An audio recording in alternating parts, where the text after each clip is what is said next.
the only focusing technique you're ever gonna need to know.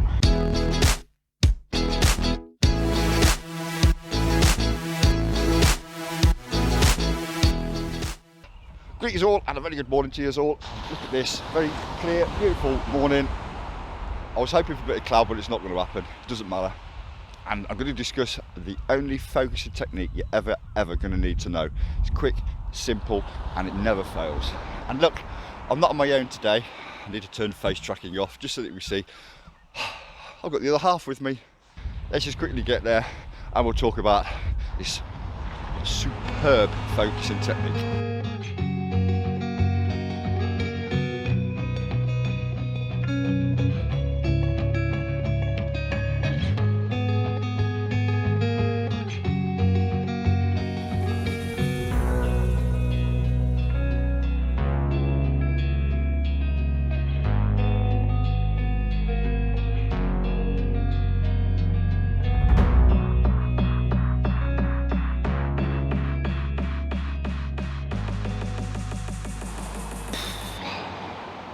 So it's a bit fresh this morning, but at least it's a bit warmer than it has been.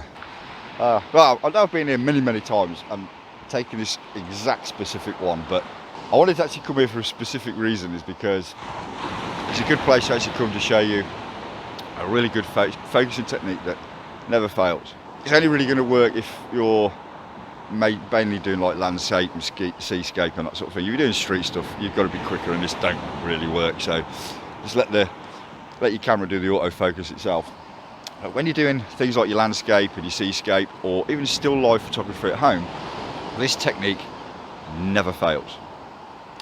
Now, the autofocusing systems on your cameras are actually, pretty good, pretty quick, and pretty accurate. I think I say pretty accurate, but there's different methods that they use to get the focusing right.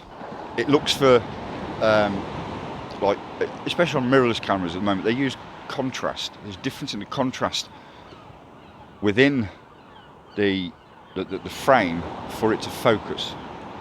And the thing is if the contrast isn't quite there, you'll see your camera hunting. So it'll be like hunting in and out, trying to focus. And this is because it's struggling. And that's why I've come here, because this shot's going to be a bit of a silhouette of the pier, so it's going to struggle to focus. It'll do it, but it's not going to be quite right. So the easiest way to actually do this would be to put your camera into manual focus. You're going to manual focus it yourself. On your live screen, you will digitally zoom into the area where you are going to focus. On my camera, I've got a nice little box. I move the box to where I'm going to focus, digitally zoom in. I'll then manually focus it so it looks nice and pin sharp. And then we will zoom back out again. It's done. It is focused. Everything looks nice and crisp. Run you through this nice first one. We're still in a bit of the blue out at the moment, so put the ISO up to about 400.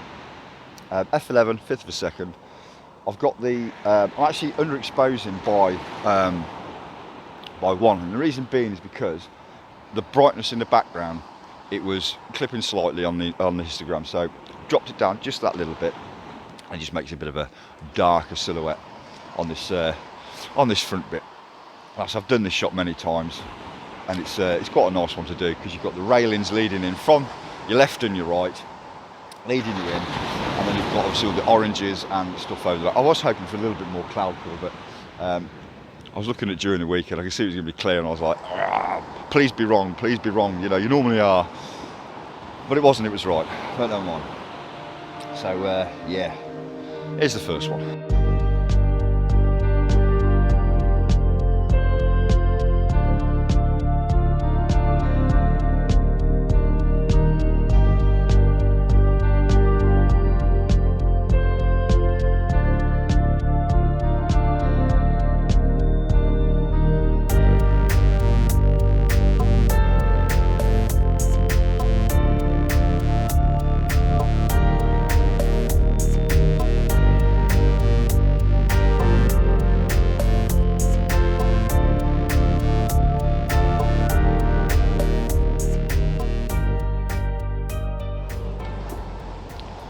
banana and a strawberry.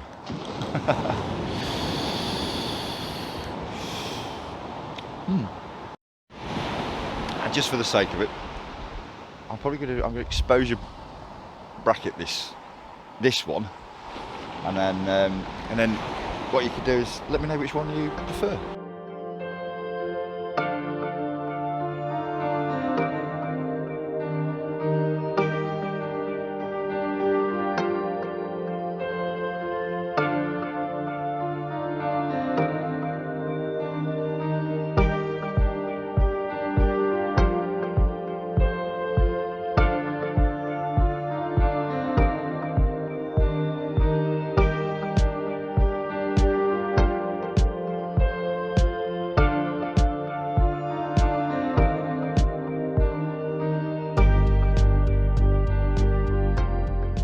The very last one of the day is actually going against totally the rules, because your horizon is normally on your upper or lower third, and for some reason I just like this one where the horizon is dead straight down the centre. Enjoy this last one of when the sun's actually risen, and I'll see you on the next one. So take care, stay safe, and I will see you soon.